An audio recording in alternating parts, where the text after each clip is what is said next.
अरे भाई सुनो ना, हाँ बोलिए। मुझे एक्सेल में फॉर्मूला नहीं सीखना है। क्या बिना फॉर्मूला से एक्सेल में काम हो सकता है? एक्सेल में काम करना है तो फॉर्मूला तो सीखना पड़ेगा, लेकिन कुछ ऐसे काम होते हैं एक्सेल में जो बिना फॉर्मूला के भी हो सकते हैं। आइए मैं दिखाता हूँ एग्जांपल के लिए। यहाँ पे देखिए मेरे पास कस्टमर आईडी है, नेम है और रेटिंग्स दिया गया है। अब मुझे इनको रेटिंग्स देना है। जैसे यहाँ पे 1 रेटिंग्स है तो मुझे यहाँ पे देना है इसका पुअर रेटिंग्स। उसके बाद अगर यहाँ पे 5 है तो 5 के लिए मुझे देना है बेस्ट रेटिंग्स, और अगर वो 3 है तो 3 के लिए मुझे देना है एवरेज रेटिंग, और so on and so fourth. तो ऐसा करने के लिए मुझे एक्सेल में ईफ कंडीशन का फॉर्मूला आना चाहिए। और ईफ फॉर्मूला अगर आपको नहीं आता है तो डोंट वरी, क्योंकि ये बिना फॉर्मूला का भी हो सकता है पावर क्वेरी की मदद से। आइए दिखाता हूं कैसे करना है। सबसे पहले आपको इस डेटा को सिलेक्ट कर लेना है। सिलेक्ट करने के बाद आपको डेटा टैब पे क्लिक करना है। डेटा टैब पे क्लिक करने के बाद यहां पे आ रहा है फ्रॉम टेबल और रेंज, इस पे टैप कीजिए। जैसे आप फ्रॉम टेबल और रेंज पे क्लिक करोगे आपके सामने पावर क्वेरी विंडो खुल जाएगा। और ये बहुत ही अमेजिंग एप्लीकेशन है जिसके बारे में आपको जानना जरूर है, लेकिन फिलहाल हम रेटिंग्स पे काम करने वाले हैं। तो रेटिंग्स कॉलम को आपको सिलेक्ट करना है और पावर क्वेरी के अंदर का एक मैजिकल ऑप्शन मैं दिखाता हूं। रेटिंग्स कॉलम को सिलेक्ट करने के बाद आपको जाना है ऐड कॉलम में।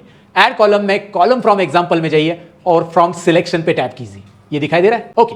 जैसे आप फ्रॉम सिलेक्शन करोगे ये रेटिंग्स के राइट साइड में आप देखोगे यहां पे एक नया कॉलम ऐड हो चुका है, कॉलम 1। और इसमें मैं क्या कर रहा हूं, इसमें मैं पावर क्वेरी को बताऊंगा कि मैं क्या चाहता हूं। कॉलम फ्रॉम एग्जांपल, मैं एक नया कॉलम बनाना चाहता हूं और उसमें मैं क्या चाहता हूं। तो मैं यहां पे इस रो के अकॉर्डिंग लिख दूंगा।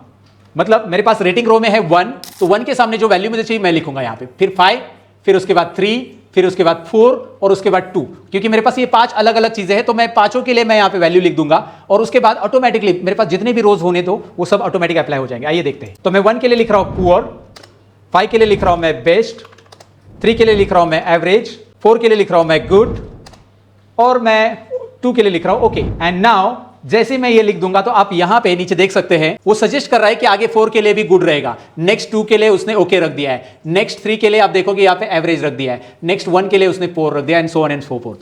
तो अब मैं इसे ओके करूंगा तो यहां पे आप देखोगे एक नया कॉलम फ्रॉम एग्जांपल ऐड हो चुका है, जो कि जैसे मुझे चाहिए था वैसे आ गया है। मैंने कोई फॉर्मूला अप्लाई नहीं किया है, पावर क्वेरी ने खुद हमारे लिए फॉर्मूला लिखा है। तो अब इस डेटा को आपको एक्सेल में लेना है तो पहले आपको बस यही कॉलम लेना है। तो इन तीनों कॉलम्स को हटा दीजिए, इसको सिलेक्ट रखिए और बोलिए होम टैब के अंदर remove columns and remove other columns. बाकी का कॉलम हटा दीजिए, यही कॉलम रखिए। ये कॉलम आने के बाद आप यहाँ पे close and load to button पे क्लिक कीजिए। क्लोज एंड लोड टू करने के बाद ये पॉपअप आएगा जिसमें आपको एग्जिस्टिंग वर्कशीट सिलेक्ट करना है और आपका कर्सर यहाँ पे रख देना है लास्ट में, और उसके बाद ओके करना है। और आप देखोगे ये कॉलम एक्स्ट्रा आ चुका है। अब यहाँ पे आप कहीं पे भी चेंज करते हो, जैसे यहाँ पे रेटिंग मैंने 5 दे दी 1 नंबर पे, और जाकर मैं राइट क्लिक करूंगा इस टेबल पे और राइट क्लिक रिफ्रेश करूंगा। जैसे मैं रिफ्रेश करूंगा यहाँ पे बेस्ट हो गया ऑटोमेटिकली। वाओ, बिना फॉर्मूला का भी ऐसा काम हो सकता है। और पावर क्वेरी एक मैजिकल है। अगर पावर क्वेरी डिटेल में सीखना चाहते हो तो चैनल को फॉलो कीजिए, क्योंकि एक मास्टर क्लास आने वाला है।